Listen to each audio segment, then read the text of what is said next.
Imagine for a moment that you decided to invest money now, and you bought a farm. And the farmland around here,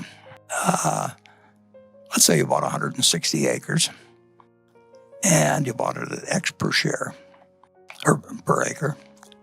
And the farmer next to you had 160 identical acres, same contour, same quality of soil quality. So it was identical. And that farmer next door to you was a very peculiar character, because every day that farmer with the identical farm said, "I'll sell you my farm, or I'll buy your farm at a certain price," which he would name. Now, that's a very obliging neighbor. I mean, that's got to be a plus to have a fellow like that with the next farm. You don't get that with farms. You get it with stocks. You own 100 shares of General Motors, on Monday morning, somebody will buy your 100 shares or sell you another 100 shares at exactly the same price. And that goes on 5 days a week. But just imagine if you had a farmer doing that. When you bought the farm, you looked to what the farm would produce. That was what went through your mind. You were saying to yourself, "I'm paying X dollars per acre. I think I'll get so many bushels of corn or soybeans on average. Some years good, some years bad. Some years the price will be good, some years the price will be bad, etc." But you think about the potential of the farm. And now you get this idiot that buys a farm next to you, and on top of that, he's sort of a manic depressive and drinks, maybe smokes a little pot. So his numbers just go all over the place.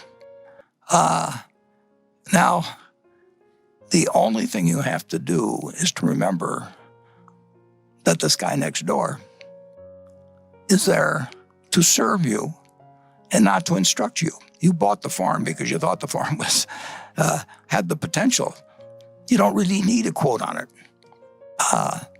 If you bought in with John D. Rockefeller or Andrew Carnegie, and there were never any quotes. Well, there were quotes later on, but basically, you bought into the business. And that's what you're doing when you buy stocks. But you get this added advantage that you do have this neighbor who you're not obliged to listen to at all, who is going to give you a price every day, and he's going to have his ups and downs. And maybe he'll name a silly price that he'll buy at, in which case you sell if you want to. Or maybe he'll name a very low price and you'll buy his farm from him. But you don't have to. And you don't want to put yourself in a position to where you have to. So stocks have this enormous inherent advantage of people yelling out prices all the time to you. And many people turn that into a disadvantage. And of course, many people can profit in one way or another from telling you that they can tell you what this farmer's going to yell out tomorrow or next, your neighboring farmer's going to yell out tomorrow or next week or next month. There's huge money in it. So people tell you that it's important and they know, and that you should pay a lot of attention to their thoughts about what price changes should be, or you tell yourself that there should be this great difference. But the truth is, if you owned the businesses you liked prior to the virus arriving, it changes prices and it changes, but nobody's forcing you to sell. And if you really like the business and you like the management you're in with, and the business hasn't fundamentally changed, and I'll get to that a little when I report on Berkshire, which I will soon, I promise.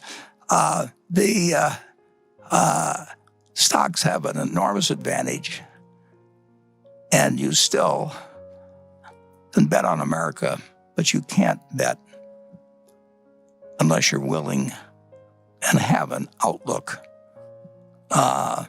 to independently decide that you want to own a cross-section of America, because I don't think most people are in a position to pick single stocks. A few maybe, but on balance, I think people are much better off buying a cross-section of America and just forgetting about it. If I'd done that when I got out of college, it's all I had to do to make 100 for one and then collect dividends on top of it, which would increase substantially over time. The American tailwind is marvelous.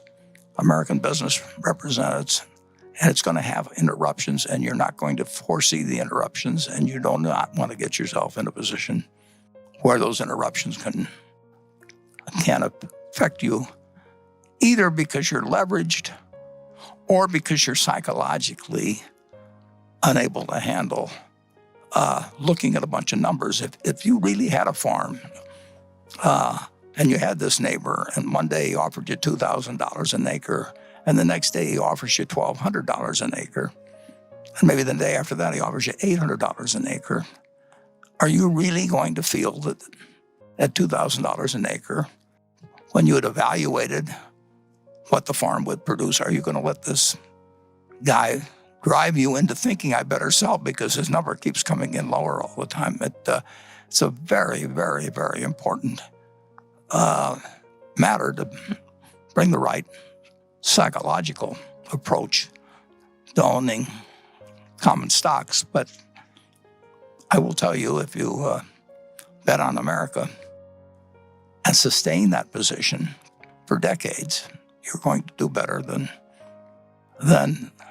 in my view, far better than owning Treasury securities, or far better than following people who tell you that what the farmer's going to yell out next.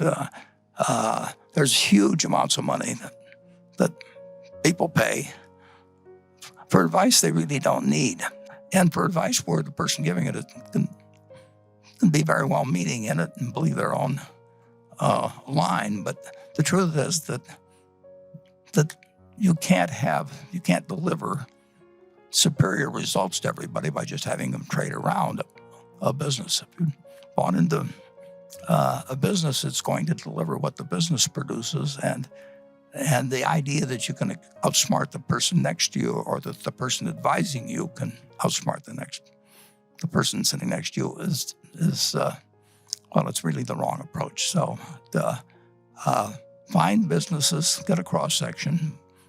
In my view, for most people, the best thing to do is to own the S&P 500 index fund. People will try and sell you other things because there's more money in it for them if they do.